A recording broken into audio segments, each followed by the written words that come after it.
The views and opinions expressed on the following program are those of the host and guests and do not necessarily represent those of any organization, including One Generation Away.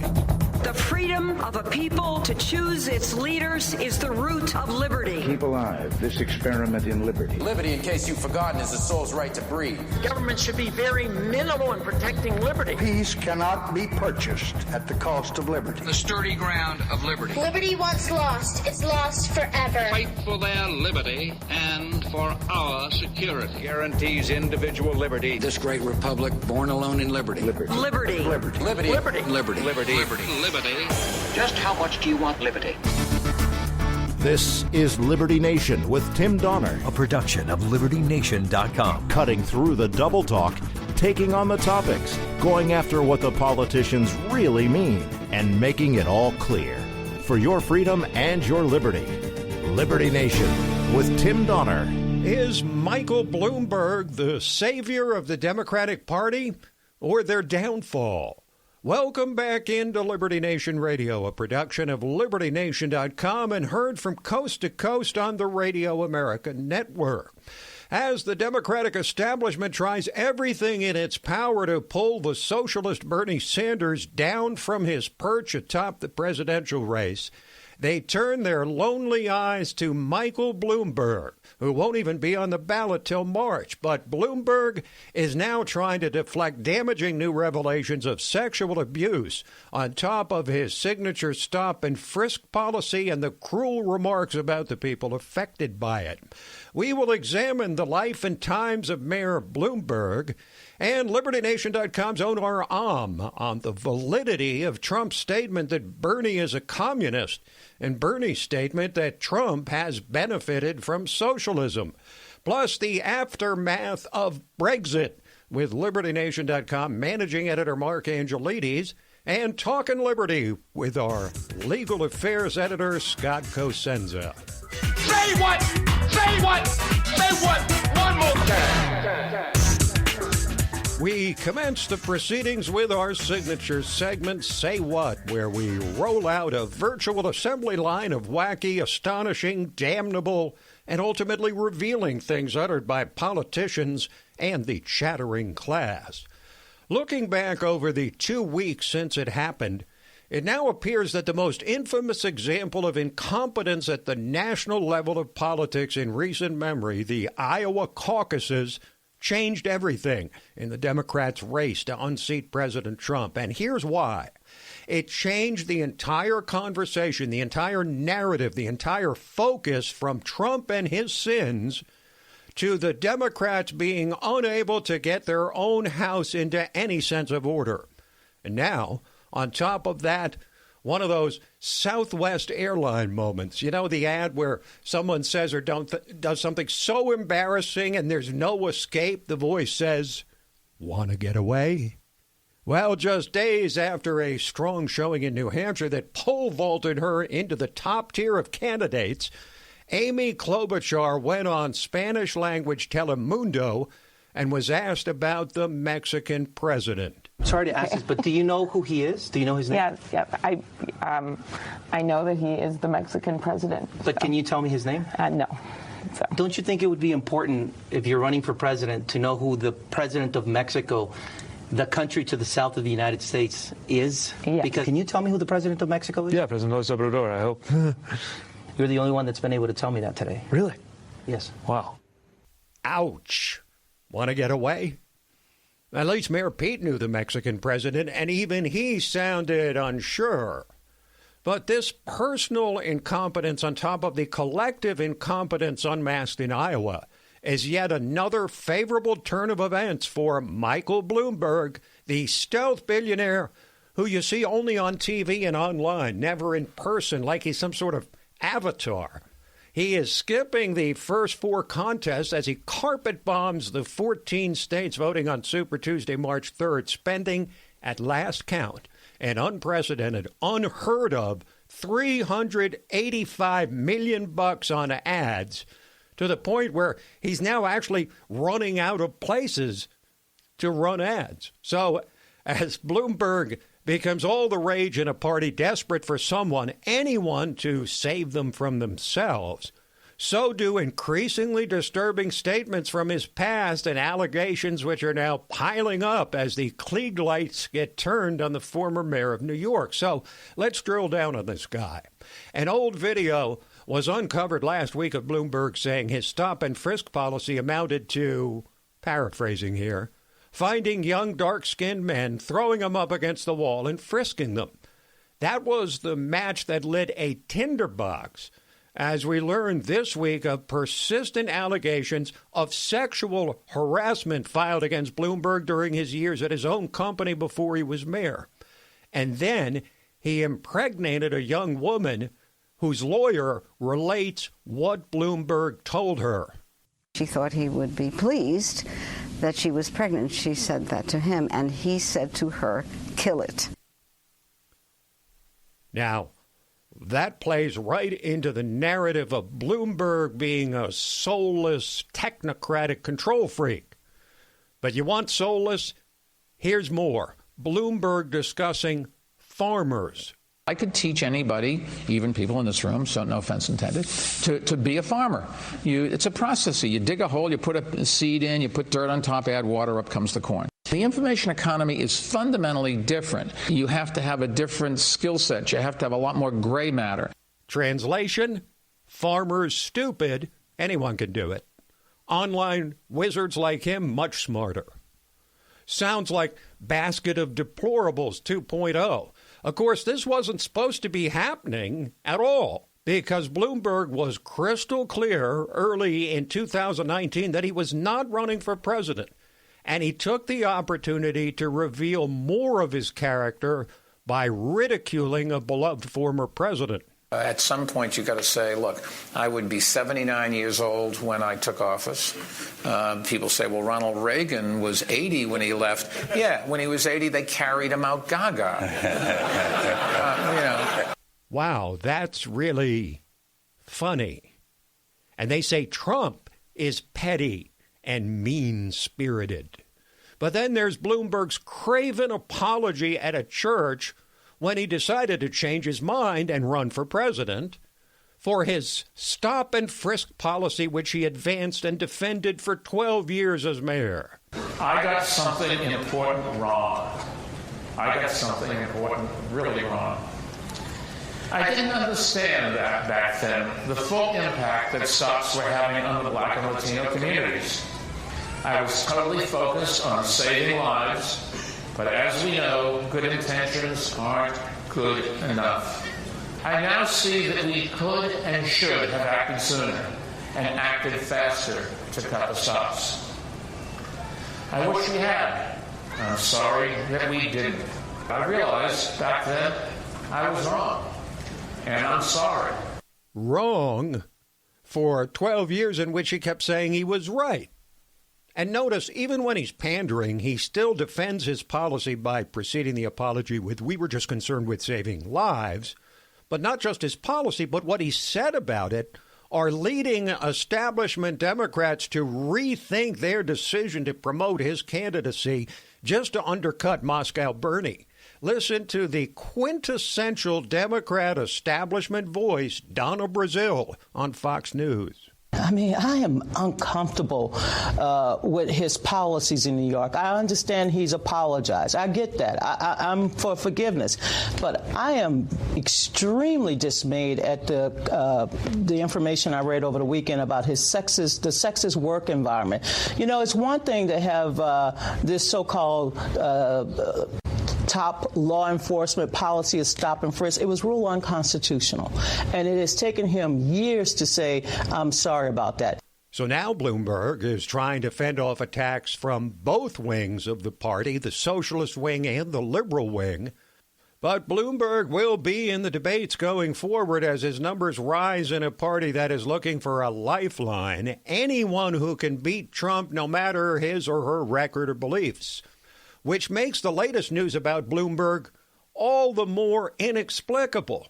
That he's seriously considering as a running mate, wait for it, Hillary Clinton, which Trump's chief strategist from 2016, Steve Bannon, says is a sign of the Democrats' apocalypse. There are clearly discussions going on. You really haven't had a denial from the Bloomberg camp, and you certainly haven't had a denial from the Hillary Clinton camp. And I think this goes back to the heart of why the Democratic Party has lost its way. The Democratic Party does not understand today, 8 months from Election Day, why they lost 2016. They don't understand about managed decline of our elites. They don't understand why Donald Trump won. They don't understand the message of Donald Trump.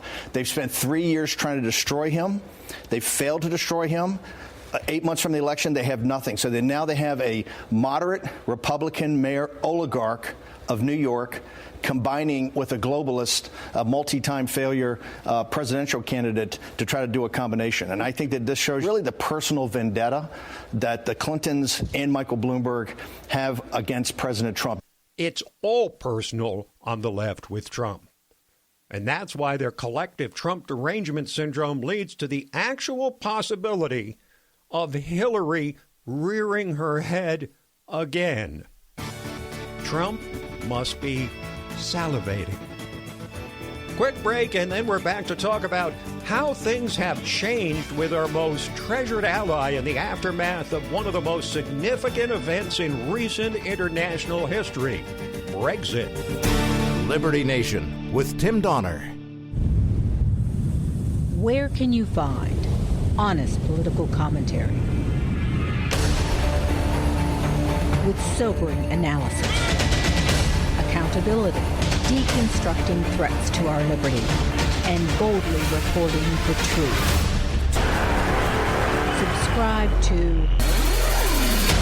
the LibertyNation.com YouTube channel, where facts matter.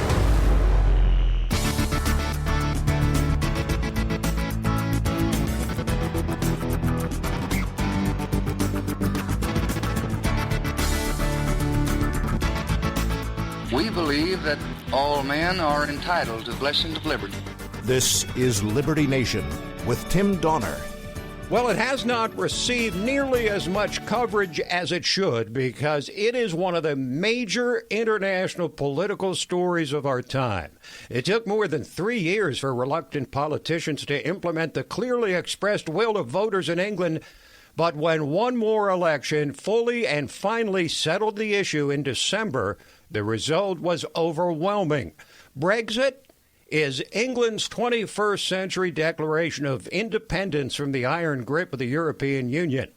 So it's been 2 months since the landslide victory of Boris Johnson and the Conservatives, which sealed Brexit with a kiss, so to speak, and 3 weeks since Britain officially withdrew from the EU. And joining us now to analyze how this historic turn of events is going down in jolly old England is our man on the ground in the UK, LibertyNation.com managing editor, Mark Angelides. Are you still in a state of euphoria over it, Mark? Well, hi, Tim. Thanks for having me. Yeah, well, everybody's pretty excited about what the future is going to hold. It's very much a new dawn and a new day here in Britain. There was a temptation, of course, to bring you on when Brexit was finally consummated, but I wanted to wait till the finality of it has sunk in for a while to get a gauge on just how this seminal moment in British history is going down with the people now that the reality of it has settled in for a time. Now, looking at Brexit from across the pond here, this looks like Trump being elected president. This looks like Britain reasserting its independence, reasserting its sovereignty, reasserting its distinct heritage. This looks like a really big deal. How about over there? Yeah, I mean, it's a huge deal over here. It's a complete reshaping of the entire political landscape.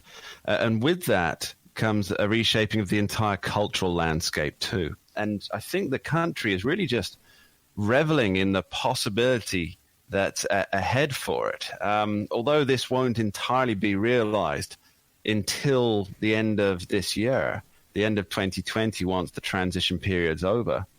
And the UK is officially all ties cut, and we're either operating on some kind of trade arrangement with the EU or we're working on World Trade Organization rules. So the impacts won't really be felt. But in terms of the attitude, I think everything's feeling incredibly sunny over here. People almost seem relieved. It's as though a great weight's been lifted. Now, Mark, I'll never forget waking up after the 2016 election on November 9th and feeling like everything had changed, almost like we were in a different country.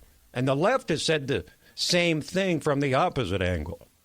Did you get any of that same sense when you woke up the morning after the December 12th election or the morning of February 1st when the country had regained its full independence?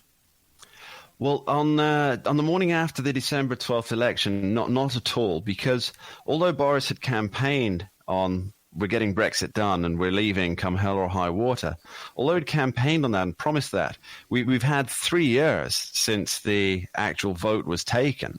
So one more promise was just one more promise and wasn't really, it wasn't anything tangible. It wasn't something you could grip hold of.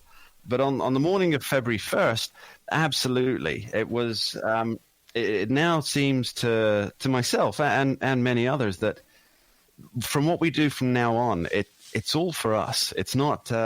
We can't look to blame the machinations of the European Union anymore.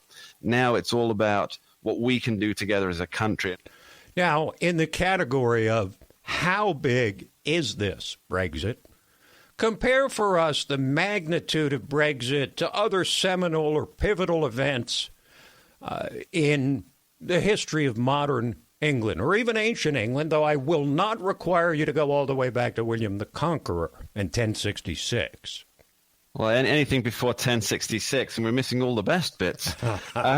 It's a country coming out from under a grip of servitude, as far as many of us see it over here. We've been...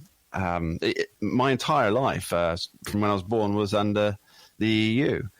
And for those who think the EU is and was a wonderful thing, that they feel very saddened by that. But for those of us, and Brexit is a young movement, despite what the papers would have you believe, that it's all old, half-retired colonels or something. Now, one of the biggest assets and liabilities at the same time of independence is England's newfound necessity to make bilateral trade deals directly country to country, starting from scratch with the EU, which I'm sure will be fraught with peril, the U.S., which at least on paper should be relatively easy, and the rest of the world. Now, the sky is falling crowd.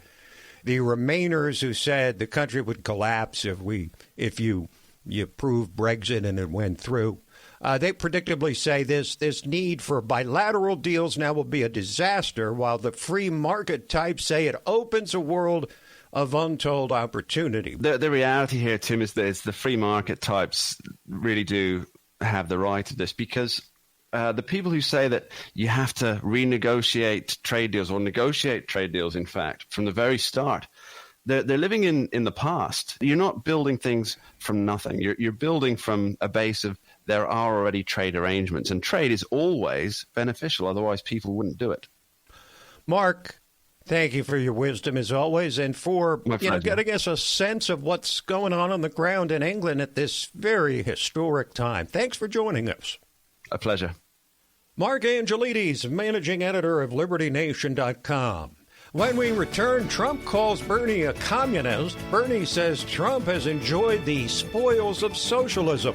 We'll discuss just how true or false these declarations really are.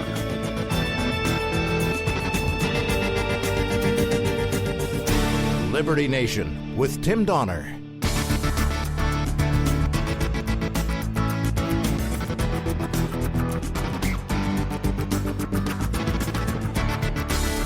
Far more important than my political future and far more important than yours, the well-being of our country.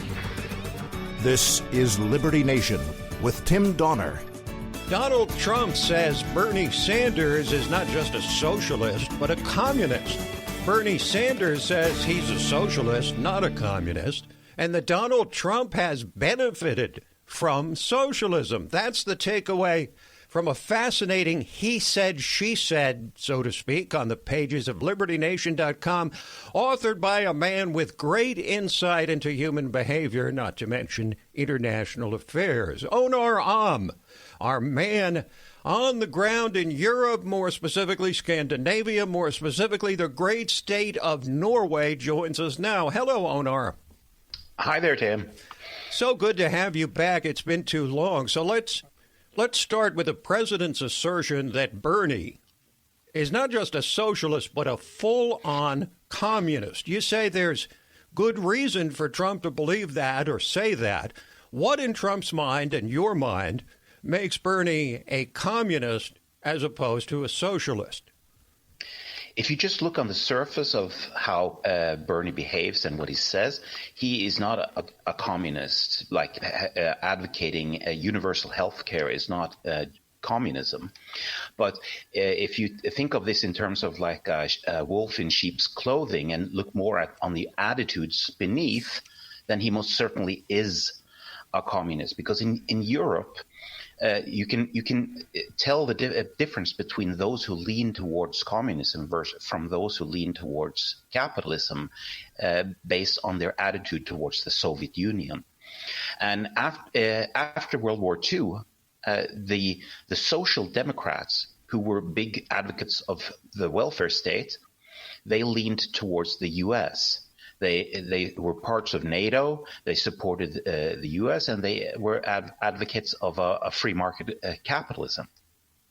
Socialists or communists who rejected the U.S., they leaned towards the Soviet Union, and that was the Great Divide.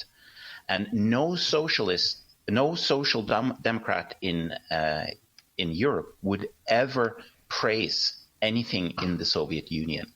So when Bernie Sanders says very nice things about the Soviet Union, he honeymooned in the Soviet Union, yes, he has praised various communists such as Cuba's dictator Castro, and he has praised Hugo Chavez and the Venezuelan Socialist Revolution, which is a democratic version of communism.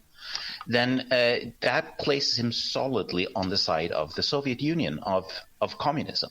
What's interesting about Bernie's honeymoon with the Soviet Union, his honeymoon in the Soviet Union physically with his wife, but also his sort of mental honeymoon with the Soviet Union came in the 1980s when the whole thing was crumbling. I mean, it was falling apart, and he was doing things like praising their public transportation system, and when everybody could see that things were unraveling. But let's now examine Bernie's counter-assertion that Trump has benefited from socialism. Now, Bernie also said the U.S. is already essentially socialist with its giant safety net. So is Bernie saying that Trump specifically is benefiting from government largesse, or that his kind of individual rich people, or maybe just everybody, the collective benefits from socialism? Now, first, let's start with this about the safety net. In Europe, that is not regarded as socialism to have a welfare state, because it was a conservative in the 19th century, Bismarck in Germany, that introduced the welfare state, the first welfare state. True. And so all the conservative parties in Europe advocate some sort of welfare state. They just don't want it to be as big, and they don't want to be so intrusive. But that alone does not make you a socialist according to the European model of socialism. But what Bernie seems to be saying is that if you're receiving subsidies, that's corporate socialism. I would agree on him on that. If you do receive that, that is a form of socialism. But more importantly, what he says is that if you receive a tax break, then you are a socialist. That's a form of socialism.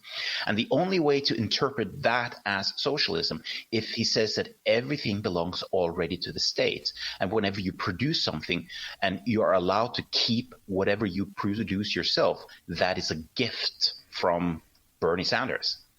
Okay, so that's an interesting distinction that you draw, one that is probably lost on most people. But how would you describe, you already have to some degree, but the prevailing attitude around Europe on what they think of as socialism, which is more the soft socialism model of, say, Denmark or Germany, than the hard model socialism in North Korea, Cuba, Venezuela? Is support for socialism rising or waning on the continent, or are there sharp divisions around the continent on the perceived assets and liabilities of socialism? First, if you are like a soft socialist in Europe, you do not call yourself a socialist. You call yourself a social democrat. Right. So that's an important distinction. So in Europe, especially in Scandinavian countries, no one would call themselves a socialist, or very few would call themselves socialists, even though they are advocates of a welfare state. So the term socialist is not even used by most people. Right. Second, socialism it has been strong in some countries, such as France and in Greece and certain other where they call themselves socialists. But generally speaking, socialism has been not on the rise. But we now have a strange split, whereas there's a great rise in far left socialism in Europe as a part of the fringe, but the middle of the road socialism is falling. So, for instance, you had in the recent election in the UK, Jeremy Corbyn's Labour Party absolutely plummeted because he was pushing far left socialism, basically communism. And most ordinary people didn't want that kind of politics, so they abandoned the Labour Party in favor of the Conservatives because he went too far. So it is true that the far left is on the rise, but as a consequence of that, they're losing moderate voters to the Conservatives.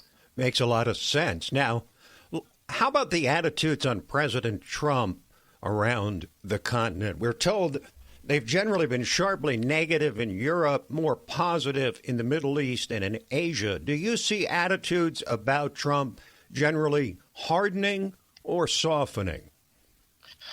I think that it started out with a very hard bang in Europe. And the problem is this.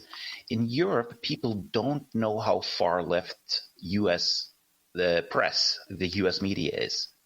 So what people in America think is that the American media like CNN are really quite far right compared to European media. But that's actually not true. You think? Absolutely. But the point is that Europeans don't know this. So what really happens is that the media in Europe, which is not so far left, they listen to CNN and say, oh, this must be like a far right position, and we're just going to add a little bit extra to that to bring it to the middle, not realizing that they are echoing basically communist views. Mm-hmm. And so the views of President Trump in Europe are generally very, very negative because they don't have information about what's going on. They have only the media. So you can say that there has been a very great success of the American propaganda media to present a negative image of Donald Trump. That has really worked in Europe. But so now people are starting to realize that something is going on. People who previously were absolutely sure that Trump was a bumbling idiot are noticing that he's doing well in polls, and they're noticing that there's something strange going on with the Democratic Party. You can't really hide the truth in the long run. So people in Europe are starting to wake up that, wait a second, there's something, some part of this story that we're just not getting. Well, I went on record on July 6th of 2019 predicting that Trump would win 350 electoral votes, probably add 5 or 6 states at least to what he won last time. Maybe not 6, 4 to 5. But the way the Democrats have imploded of late, we might be looking at more like a 40-state sweep. We'll just have to see. But we sure have appreciated having you back to to share your deep insights into human behavior and politics and international relations. Thanks for joining us. Thank you very much. That is Onar, international correspondent for LibertyNation.com, joining us from Norway. We will return with Talkin' Liberty. Liberty Nation with Tim Donner. And now we welcome you to the section of Liberty Nation Radio, which we entitled Talkin' Liberty. It is self-explanatory. It's when we welcome in our regular contributor, constitutional lawyer, LibertyNation.com legal affairs editor, and yes, guardian of individual liberty, Scott Cosenza. Wow. God, I got to put that on my alarm clock. Is I practice that all week so I can get the right sort of resonance in the whole thing. For your practice. Well, about a year ago, Scott, we were talking about Michael Avenatti as a presidential candidate, but I think spending 40, possibly 40-plus years in prison is going to sort of it's going to kind of uproot those presidential plans, don't you think? Tim, this is only the first of 3 criminal trials that Michael Avenatti is going to have to undergo. The jury said he tried to extort over $20 million from Nike. And what he did was essentially he engaged in self-dealing as well. What he did was, in trying to represent his client, he tried to negotiate sort of a side deal for himself to become a quote-unquote consultant for Nike. And in reality, that consultancy was basically just to keep him quiet and to not say bad things about Nike. In fact, he threatened to have a press conference. You'll recall the power of his microphone at that time. When he called a press conference or went on the air, everybody was paying attention to him. And he said, I'll go take $10 billion off your client's market cap, meaning based on his statements, right? And so, it seems like a sad end. Now, Mr. Avenatti says, I think that he will appeal, but we're just going to have to wait and see.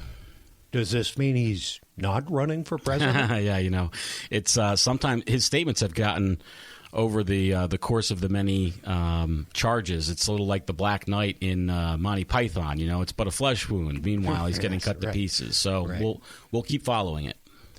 All right, here's another one you're following as closely as, I would say, almost anyone in the country, which is the gun debate in Virginia, the laws being passed, the statements that are rather inflammatory being made by the gun control crowd on the left, the people in charge of the state, and give us the latest. Or in this case, Tim, the bill's not passed, and all the good people said, Amen. And that is over the big one. There are many gun control proposals that have been put forth in the current Virginia legislature and some that are still out there that may go forward. But the monster is the gun confiscation, assault weapons, and magazine ban bill. That was defeated on Monday morning via procedural vote, where 4 Democrats joined the 6 Republicans on the subcommittee and voted it to basically be carried over to the next session, which effectively kills that bill. And it was a great day for Virginia gun owners who rallied after these bills were pre-filed in the legislature and created a statewide remarkable movement of resistance to these gun controls, which it does spill over into presidential politics as well, because much of the effort was financed by Michael Bloomberg. Now, you were one of thousands of people who showed up on Martin Luther King's birthday for a rally, gun rights rally in Richmond. It was the biggest turnout ever for that annual event. Is it your sense that that show of force by the gun rights crowd, on top of the sanctuary city declarations or sanctuary city and counties by more than 100 entities in Virginia, is what flipped those 4 Democrats to join Republicans in voting against I don't think that the stuff? rally likely had as much to do with it as that sanctuary movement, because if you look over well over 100 independent cities and counties. In fact, it's closer to count the ones that don't have some sort of sanctuary status. And this, again, is the movement whereby people demand of their county legislators and managers or city managers a resolution or a statement that they will not cooperate with state authorities if those state authorities move in to violate the Second Amendment rights of the people. And some of the counties even had sheriffs, Tim, that said they would deputize the entire county as long as you weren't a felon so that you could continue to keep and bear arms if the state had changed the law. And I think that these politicians looked at the legislation and the opposition in their political futures and decided that they would like to have a political future rather than not have one. And so we have avoided the haunting specter of state agents going from door to door and confiscating guns that would have been deemed illegal with no grandfathering in of people that already owned it. So that to me was the frightening prospect, and that's now been avoided. It's terrifying, and it's been avoided until the legislature meets again in its next session, Tim. And no promise that they won't go back on what they just did. Mm-hmm. Okay, so here's a question for you, Scott. Can a state police officer search a car based on probable cause of a federal marijuana crime? The question speaks to the whole issue, which we've discussed repeatedly, which is the lack of conformity between federal and state laws on weed. It's a fascinating question. This tension where we have this, again, I always love to say it because it's so, I think most people really don't get it. Everywhere it is in the United States of America, unless you're one of like half a dozen people with a federal prescription to take marijuana for glaucoma, okay, which was issued like, I don't know, so long ago that it's amazing any of those people are still alive from natural causes. Right. Then you are using marijuana illegally under federal law. Every single dispensary, state level legal, every single doctor that, issues it, person that takes it, it's illegal under federal law. That has not been enforced for a while, thanks to Senator from Colorado and some other activists that have made sure that that's where we are with the current enforcement regime. Well, what about a cop, Tim, who pulls somebody over and they can smell weed or say they smell weed, which, take your pick as to what we've covered those stories before, happens. Too, yes. And they say, well, I know there's a federal crime afoot, so that gives me, under the Constitution, the reason to get in and search that vehicle. And it's interesting because police officers are certified at the state level, not the federal level.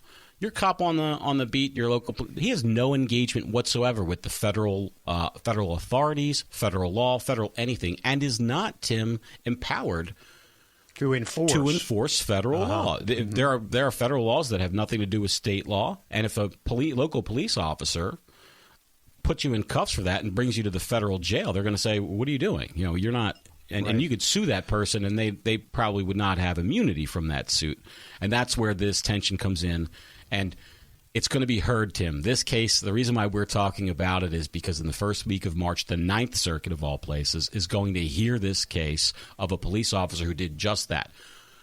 They were in a place where marijuana has been decriminalized, but yet they said, we're going to search anyway because of the federal law. Can they do it?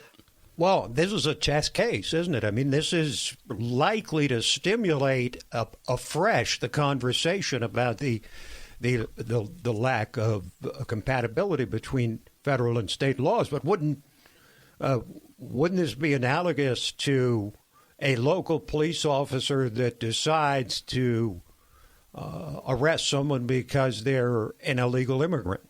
They don't really have the authority to do that because that's a federal law as well, correct? Yes. Thank you, Scott. Thanks, Tim. This program, Liberty Nation Radio and LibertyNation.com's own podcasts, The Uprising, hosted by Scott, and The Rabbit Hole, Politics and Prose, where past is prologue with Mark Angelides, who you also heard today. This program, Liberty Nation Radio and LibertyNation.com's own podcasts, The Uprising, hosted by Scott, and The Rabbit Hole, Politics and Prose, hosted by our own Mark Angelides, who you also heard today. They're all available on demand at LibertyNation.com. So that is it for this week, but we'll be back at you next week. Same time, same station. Till then, this is Tim Donner saying, stand up for liberty. And we'll see you next time on Liberty Nation Radio.